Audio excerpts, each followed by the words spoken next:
Hello everybody, কেমন আছো তোমরা? This is me my channel and page থেকে তোমাদের শুভেচ্ছা জানিয়ে তোমাদের সাথে শেয়ার করব একদম জাদুকরি একটা মাছের ভুনা রেসিপি, সহজ অ্যান্ড ইজিভাবে।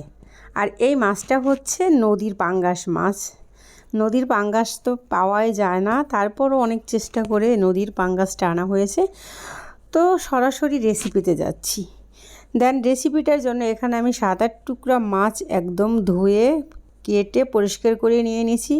আর উপরে যে চামড়ার অংশটা ওটা একদম তারের ছোবাদা ঘষে ঘষে পরিষ্কার করে নিয়ে নিচ্ছি।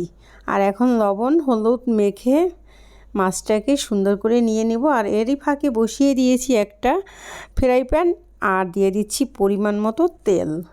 আর অবশ্যই এই মাছটা কিন্তু একটু তারের ছোবা দিয়ে উপরে দিয়ে ঘষে নিতে হবে। আর এই মাছটা সাইজে অনেক বড়, কাটার চেষ্টা করছি, হয় না।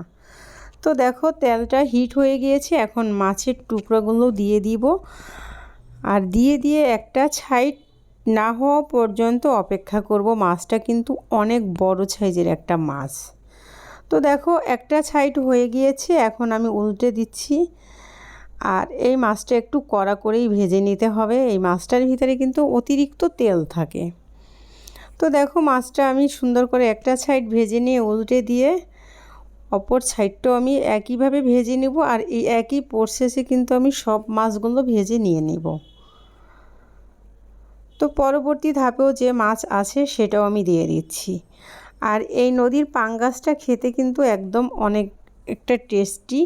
আর বাচ্চারা এই মাছটা খুবই পছন্দ করে, কারণ এই মাছে বেশি একটা কাটা নাই বললেই চলে।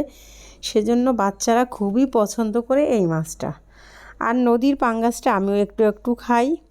সো দেখো মাছটা ভেজে নিয়ে উঠিয়ে নিয়েছি। আর এরই তেলের মাঝে আমি দিয়ে দিচ্ছি বড় এক কাপ পেঁয়াজ কুচি।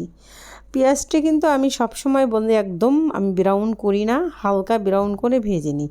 তো এরই ফাঁকে দিয়ে দিচ্ছি হলুদ গুঁড়ো, মরিচ গুঁড়ো, ধনিয়া গুঁড়ো। তোমরা তোমাদের পছন্দ মতো দিবে, যে যত মাছ নেবে সে তত দিবে। তারপরে দিয়ে দিচ্ছি 1 চামচ আদা রসুন পেস্ট। আর আমি যে একটা মাছের মশলা আমি বানাই, সেই রেসিপিটা আমার ইউটিউব চ্যানেলে আছে, সেখান থেকে দেখে নিতে পারো। সেই মাছের মানে মশলার থেকে দিয়ে দিচ্ছি 1.5 চামচের মতো। তো শুকনো উপকরণ ভেজে নিয়ে মানে কাঁচা গন্ধটা না যাওয়া পর্যন্ত পরে পানি দিয়ে কষিয়ে নিচ্ছি। আর এরই মাঝে দিয়ে দিচ্ছি বড় সাইজের একটা টমেটো। তো টমেটোটা দিয়ে এখন কষিয়ে নিয়ে তারপরে আমি দিয়ে দিচ্ছি মাছের টুকরোগুলো দিয়ে এপিট ওপিট করে একটু সুন্দর করে কষিয়ে নিয়ে এখন পানি দিয়ে দিচ্ছি। পানিটাও পরিমাণ মতো, তোমাদের যে পরিমাণ তোমরা মাছ নিবে সে পরিমাণ তোমরা পানিটা দিয়ে দিবে। বেশি হলে বেশি, কম হলে কম। আমি পানিটা দিয়ে নেড়ে চেড়ে সব মশলা মিক্স করে দিচ্ছি। আর ফুটে উঠেছে, এখন ঢেকে দিয়ে রান্না করব রান্নাটা না হওয়া পর্যন্ত। মাঝে মধ্যে এসে 2-1 বার নাড়াচাড়া দিয়ে দিচ্ছি। আর এ পর্যায়ে দিয়ে দিচ্ছি 8-10টা কাঁচামরিচ। আর কাঁচামরিচটা দিয়ে দিও সুন্দর করে একটু নেড়ে চেড়ে আবার ঢেকে দিব। তো ঢেকে দিয়ে পরবর্তীতে 5 মিনিট পরে আসছি। এ পর্যায়ে দিয়ে দিব আমি ধনেপাতা কুচি। ধনেপাতা কুচিটা দিয়ে দিও একটু ঢেকে রেখে দিব। তারপর দেখো একটু নেড়ে চেড়ে দিচ্ছি। আর নেড়ে চেড়ে দিয়ে একদম সুন্দর করে মিক্স করে দিয়ে চুলার আঁচটা কমিয়ে দিয়ে ঢেকে দিব। তো এ পর্যায়ে আমি দিয়ে দিচ্ছি জিরা গুঁড়ো, ভাজা জিরা গুঁড়ো। অবশ্যই ভাজা জিরা গুঁড়োটা স্কিপ করা যাবে না, যেহেতু পাঙ্গাস মাছ, এখানে ভাজা জিরা গুঁড়ো দিতেই হবে। তো নামানোর ঠিক 2 মিনিট আগে আমি ভাজা জিরা গুঁড়ো দিয়ে আবার একদম চুলাটার আঁচ কমিয়ে ঢেকে রেখে দিব 2 মিনিট। 2 মিনিট পরে দেখো অলমোস্ট রান্নাটা আমার ফিনিশড হয়ে গেছে। এখন আমি নামিয়ে নিয়ে একটা সার্ভিং ডিশে নামিয়ে নিব। তো দেখো একদম এই পাঙ্গাস মাছের রেসিপিটা এভাবে তোমরা একবার হলো ট্রাই করো।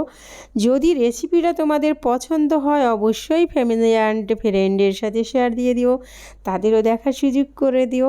আর অবশ্যই আমাকে সাপোর্ট করো, লাইক কমেন্ট শেয়ার করো। আর তোমরা এরকম একটা রেসিপি অবশ্যই ট্রাই করো। যদি ট্রাই করো বুঝতে পারবা রেসিপিটা কতটা টেস্টি হয়েছে। আর অবশ্যই আজকে এ পর্যন্ত, পরবর্তী রেসিপিতে আবার দেখা হবে কোনো না কোনো একটা রেসিপি নিয়ে। তো সে পর্যন্ত তোমরাও ভালো থেকো, আর অবশ্যই অবশ্যই এরকম একটা রেসিপি তোমরা ট্রাই করো। যদি ট্রাই না করো